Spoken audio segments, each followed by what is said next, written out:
بسم اللہ الرحمن الرحیم۔ راشن کی تقسیم کا سلسلہ شروع تھا۔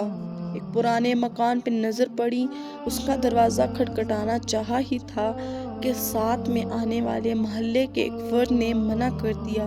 پوچھنے پر وہ کہنے لگا، صاحب رہنے دیں، یہ ایک فاحشہ عورت کا گھر ہے، اس کو بہت جگہ سے راشن آتا رہتا ہے۔ یہ بات سن کر مجھے یقین ہو گیا کہ محلے میں سے کسی نے بھی اس کو راشن فراہم نہیں کیا ہوگا۔ جیسے تیسے میں نے اس سے بحث کر کے دروازے پہ دستک دی۔ اندر سے دھیمی سی آواز آئی، کون؟ میں نے بتایا کہ راشن سپلائی کر رہے ہیں، آپ لینا پسند کریں گے؟ تو انتہائی غمگین سی آواز آئی کہ آپ واپس چلے جائیں، پہلے ہی اس محلے میں لوگ ہمیں جینے نہیں دیتے، ہم گزارا کر لیں گے، آپ کی مہربانی، آپ محلے کے شرفاء میں تقسیم کر دیں۔ اس کے لہجے کی عاصیت کو محسوس کر کے میں نے بضد ہو کر کہا، آپ مجھے اپنا بھائی سمجھیں اور محلے داروں کی فکر نہ کریں۔ بہت اصرار کرنے کے بعد اس عورت نے اپنی بیٹھک کا دروازہ کھولا اور ہم نے راشن اور آٹے کا تھیلا وغیرہ اس کے گھر رکھ دیا۔ وہ عورت خود پردے میں آئی اور شکریہ ادا کرنے لگی، لیکن دل مطمئن نہیں تھا کیونکہ وہ پردہ عورت لگ رہی تھی۔ محلے کا ایک فرد بھی میرے ساتھ تھا جو بار بار مجھے چلنے کے لیے کہہ رہا تھا۔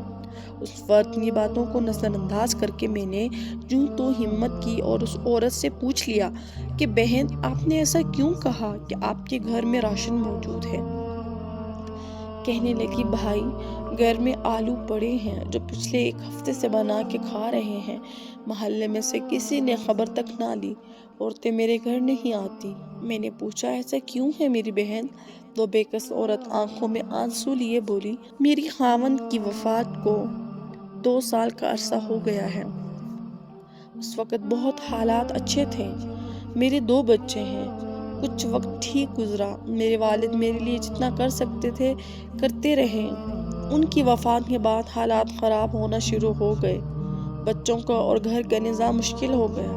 ایک دن میرے خاوند کا قریبی دوست کچھ عرصہ بعد باہر سے آیا، اس نے مجھ سے بہت افسوس کیا اور مجھے کچھ پیسے دے کر چلا گیا۔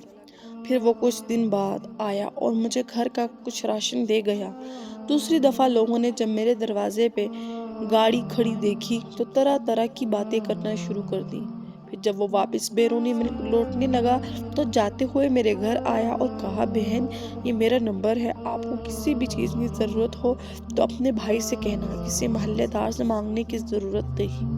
جب وہ باہر نکلا تو محلے کے لوگوں نے اسے پکڑ کر مارنا شروع کر دیا کہ تو نے ہمارے محلے میں گند مچایا ہوا ہے۔ یہ سن کر میں نے چلانا شروع کر دیا کہ تم لوگوں نے میرا حال تک نہ پوچھا، اور اگر کوئی بھائی بن کر میرا خیال کر رہا ہے تو تم اسے بھی مار رہے ہو۔ شرم سے میری جان نکلی جا رہی تھی کہ اتنی ہمدردی کا یہ صلہ ملا اسے۔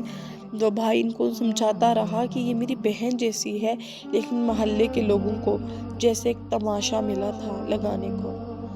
خیر، وہ جان چھڑا کے وہاں سے نکلا۔ کچھ عرصہ تک مجھے اگر کبھی ضرورت ہوتی تو میں کال کر دیتی شرمسار ہو کر ان کو، اور وہ مجھے بینک میں پیسے حسب ضرورت بھیج دیتے۔ پچھلے 2 ماہ سے ان کو کال نہیں کی، اور پھر یہ کورونا وائرس کا مسئلہ ہو گیا تو سنا کہ ان بھائی کے ملک کے حالات زیادہ خراب ہیں۔ دوبارہ میری ہمت نہ ہوئی کبھی ان کو کال کرنے کی۔ اب بیوہ سمجھ کر اگر کوئی میری مدد کرنا بھی چاہے تو محلے والے مجھے غلیظ نظروں سے دیکھتے ہیں، اور محلے میں اتنے شرفاء ہیں کہ ہر کوئی گزرتے ہوئے میرے دروازے پہ جھانک کر جاتے ہیں، باہر جاتے ہوئے مجھے گھورتے ہوئے جاتے ہیں، اپنی عورتوں کو میرے گھر نہیں آنے دیتے۔ یہ وائرس تو بہانہ رکھا ہے اللہ نے ہمیں راشن بھیجنے کا، ورنہ ضرورت کا سامان تو بالکل ختم ہونے کو ہے۔ کچھ دنوں سے اس بھائی کو کال ملانے کا سوچا، لیکن ضمیر نے گوارا نہ کیا۔ سوچا کہ پتہ نہیں ان کے اپنے حالات کیسے ہوں گے۔ اب میرے بچوں کو بھی اب محسوس ہونا شروع ہو گیا ہے کہ محلے میں میری ماں کو لوگ کس نظر سے دیکھتے ہیں۔ ہمارے نبی تو دشمنوں کی بیٹیوں کے سروں پر چادر رکھا کرتے تھے۔ یہ کہاں کے دیندار لوگ ہیں کہ اگر کوئی میرے گھر میں میری مدد کو آتا ہے تو اس قدر مشکوک نظروں سے دیکھتے ہیں کہ لوگوں نے رات دینا چھوڑ دی۔ یہ باتیں کرتے کرتے اس کا دوپٹہ آنسوؤں سے بھیگ گیا، اور جو میرے ساتھ آدمی بیٹھا تھا وہ شرم سے پانی پانی ہو رہا تھا۔ پھر ہم نے راشن کے ساتھ کچھ نقد رقم بھی اپنی طرف سے ادا کر دی۔ پیارے دوستوں، آنکھوں دیکھا بھی بعض دفعہ سچ نہیں ہوتا۔ کوئی کیسا ہے یہ اللہ اور اس کے درمیان کا معاملہ ہے، پر جہاں بھی جس کو بھی ضرورت ہوتی ہے آپ ان کی مدد کیا کریں، تاکہ کہیں آپ کی وجہ سے کہ آپ کی ضرورت نہ دینے کی وجہ سے وہ کوئی دوسرا قدم نہ اٹھا لے۔